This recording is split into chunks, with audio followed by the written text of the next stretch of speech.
চলতি সিরিজের ৪ নম্বর সেঞ্চুরি নিজেকে নিয়ে বসিয়েছেন গাভাস্কার ব্র্যাডম্যানদের পাশে। তবুও যেন উদযাপন থেকে কিছু প্রমাণের চেষ্টাতেই ব্যস্ত শুভমান গিল। ব্যাটটা উঁচিয়ে যেন সব সমালোচনার জবাব দিলেন। ফ্ল্যাট পিচেই শুধু রান করেন তিনি, এমন অপবাদ তো মিটিয়েছেনই, সাথে ভেঙেছেন একাধিক রেকর্ডও।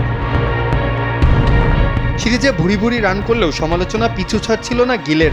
সাথে মাঠে আম্পায়ার বা প্রতিপক্ষের সাথে বাকবিতণ্ডায় জড়ানো তো আছেই। গিল কথা বলেন বেশি, কাজ করেন কম, এমন অনেক সমালোচনায় দানা বাঁধছিল তাকে ঘিরে।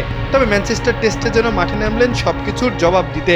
যখন ক্রিজে নামলেন তখন 0 রানে নেই দলের 2 উইকেট। 2 দিন ক্রিজে টিকে থাকতে হবে, টেস্ট অন্তত ড্র করতে হলে। হারলেই সিরিজ খোয়াবে ভারত। একের পর এক বাউন্সে টিকে থাকায় দায় হয়ে পড়ছিল। গতি বাউন্সে নাভিশ্বাস তুলছিলেন স্টোকসরা। তবে বিপদেই তো আসল লিডারের মাহাত্ম্য বাড়ে।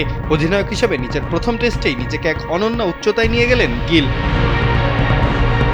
লোকেশ রাহুলকে নিয়ে গড়লেন 188 রানের জুটি। 35 বছর পর টেন্ডুলকার বাদে দ্বিতীয় ভারতীয় হিসাবে ম্যানচেস্টারে হাঁকালেন সেঞ্চুরি। এক টেস্ট সিরিজে সর্বোচ্চ 4 সেঞ্চুরি করে পৌঁছে যান গাভাস্কার ব্র্যাডম্যানদের এলিট লিস্টে। আর মাত্র 11 রান করলেই ছাড়িয়ে যাবেন ভারতীয় অধিনায়ক হিসাবে সুনীল গাভাস্কারের করা এক টেস্ট সিরিজে 732 রানের রেকর্ডটাও। ভারতীয় দলের প্রধান কোচ গৌতম গম্ভীর বলেছিলেন তিনি এমন একটা দল গঠন করতে চান যারা 2 দিন ক্রিজে মাটি কামড়ে পড়ে থাকতে পারে, অন্তত একটা টেস্ট ড্র করার জন্য। কোচের কথা বাস্তবায়ন করতে গিল নেতৃত্ব দিয়েছেন সামনে থেকেই। তার দেখানো পথেই হেঁটেছে টিম ইন্ডিয়া।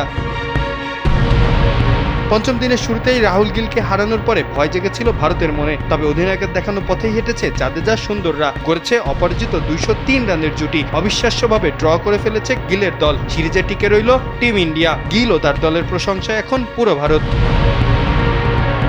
মাহফুজা আহমেদ, কালবেলা।